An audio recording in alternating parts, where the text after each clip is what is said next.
Hello everyone, welcome to the Limitless YouTube channel. I am Tejraj Chaudhary and आज हम discuss करेंगे Indian polity की making up Indian constitution के बारे में. So, let's start our session. इस टॉपिक को जानने से पहले हम जान लेते हैं कॉन्स्टिट्यूशन होता क्या है. Actually, constitution is a written format of the rules and regulations and the laws and the power between different stages and all the things which is related to the governed and how to govern the country are present prescribedly. So उसे हम constitution कहते हैं. In 1934 CPI communist party of India का founder mister M.N.. Roy ने first time idea दिया था कि हमारा इंडिया का भी एक कॉन्स्टिट्यूशन होना चाहिए. एंड ठीक एक साल बाद 1935 को आईएनसी ने कॉन्स्टिट्यूशन को डिमांड किया officially. So then after constitution को तो डिमांड कर दिया आईएनसी ने, लेकिन कॉन्स्टिट्यूशन कैसे फॉर्मेशन होगा, कौन करेगा, कोई ब्रिटिशर तो इन्वॉल्व नहीं होना चाहिए उधर, वरना वो ब्रिटिश का कॉन्स्टिट्यूशन कहलाएगा. सो इसीलिए क्या किए थे ना, कॉन्स्टिट्यूएंट असेंबली का फॉर्मेशन करने के लिए हमारा भारतीय ने सोचा था. तो 1939 15 नवंबर को चक्रवर्ती Rajagopalachari voiced the demand for a constituent assembly which is based on adult franchise. मतलब वो constituent assembly में ग्रुप ऑफ मेंबर होंगे जिन्होंने की वो कॉन्स्टिट्यूशन को फॉर्मेशन करेंगे.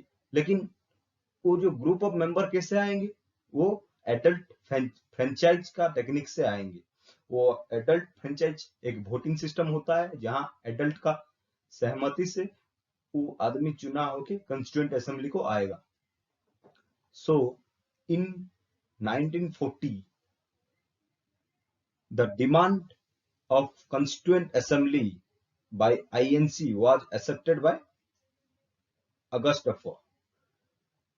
इसको अगस्त डफर क्यों कहते हैं, क्योंकि वो 1940 अगस्त का महीने आया था, इसीलिए उसको अगस्त डफर कहते हैं. सो कंस्टिट्यूएंट असेंबली का तो डिमांड फुलफिल हो गया. देन आएंगे हम पढ़ेंगे कंस्टिट्यूएंट असेंबली का फॉर्मेशन डिटेल. सो इन 1942 में क्रिप्स मिशन इंडिया आया था, जो कि स्ट्रैफर्ड क्रिप्स ने लीड किए थे उस मिशन को. वो मिशन एक शर्त रखी थी कि तुम हमको मिलिट्री के तौर से हेल्प करो एंड हम तुम्हारा कॉन्स्टिट्यूएंट असेंबली का फॉर्मेशन कर देंगे. लेकिन उस टाइम गांधी जी ने उसको मना कर दिया था एंड गांधी जी ने क्रिप्स मिशन को एक पोस्ट डेटेड चेक बोला था जो कि कभी विड्रॉ नहीं कर सकते. तो उस टाइम क्रिप्स मिशन लौट गई and in May 1946 after the 12 year the cabinet mission plan has come to India. 1946 में कैबिनेट मिशन प्लान आया था जो कि इंडिया का कंस्टिट्यूएंट असेंबली फॉर्मेशन करने के लिए आया था. जो 3 लोग आए थे उस मिशन में, Cripps, Lawrence and Alexander. And also cabinet mission plan formation में इंटरिम गवर्नमेंट, उस टाइम एक इंटरिम गवर्नमेंट का फॉर्मेशन कर दिया था कैबिनेट मिशन प्लान ने. एंड जवाहरलाल नेहरू उसका फर्स्ट इंटरिम प्राइम मिनिस्टर बने थे.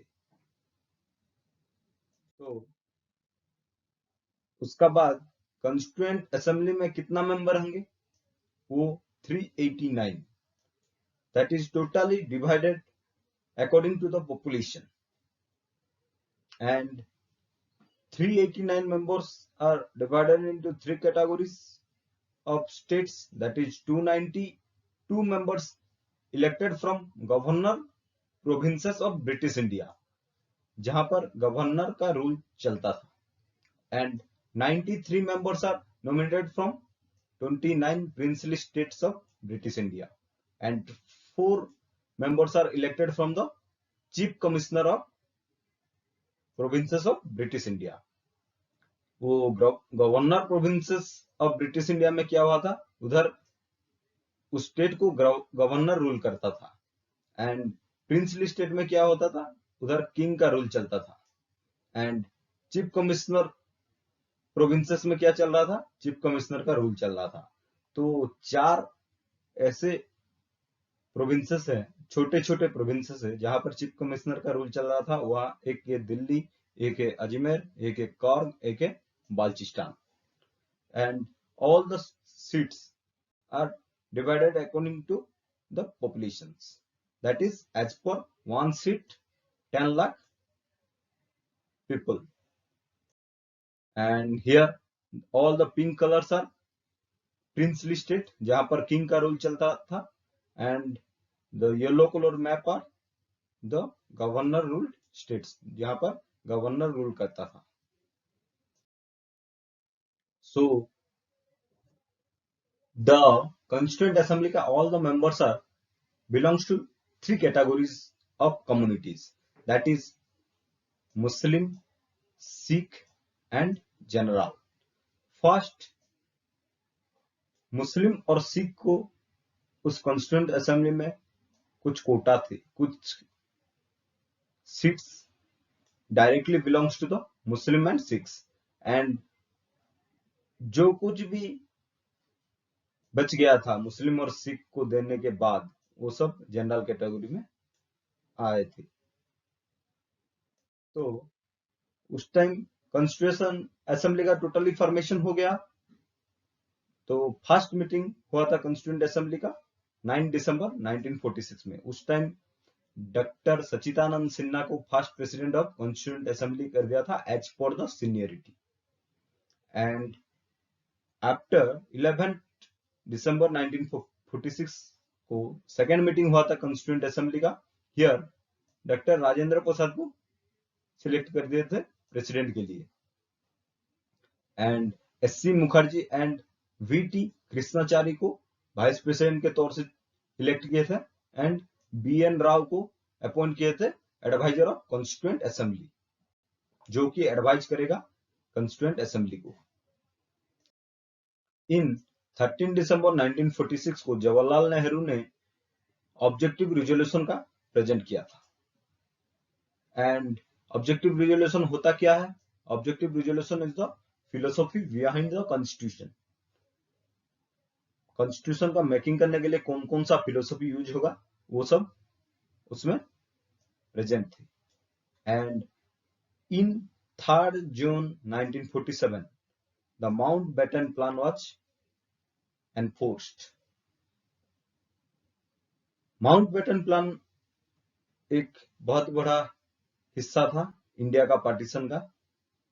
टोटल इंडिया का पार्टीशन उस प्लान के हिसाब से हुआ था, and after this plan 90 member of constituent assembly are resigned because they are belonging from that province which are of the Pakistan side. That's why they are resigned, and then 299 members are there in constituent assembly after 90 members are resigned. And here is the important committees of the constituent assembly and the chairmans, and one of the important is that is drafting committee. The chairman of drafting committee is B.R. Ambedkar.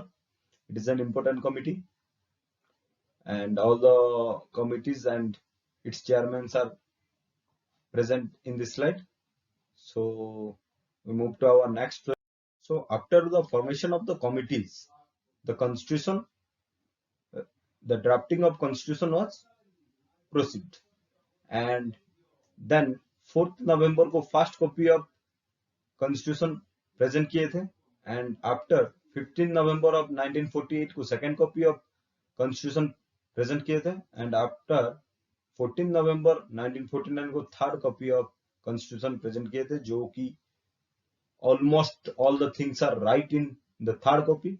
That's why 26 नवंबर 1949 को हमारा constitution को adopt और enacted किए थे and 26 नवंबर को all the drafting are over here and हमारा constitution को बनाने के लिए 2 years 11 month एंड 18 days लगे थे एंड 11 सेशन के तौर से ये कंप्लीट हुआ था and then in the last meeting of Constituent Assembly was held in 24th January 1950, जिधर national anthem and national song का चूज किए थे एंड ऑल्सो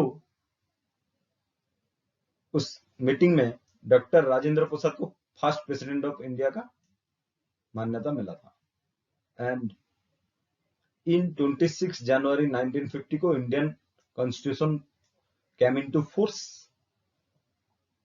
because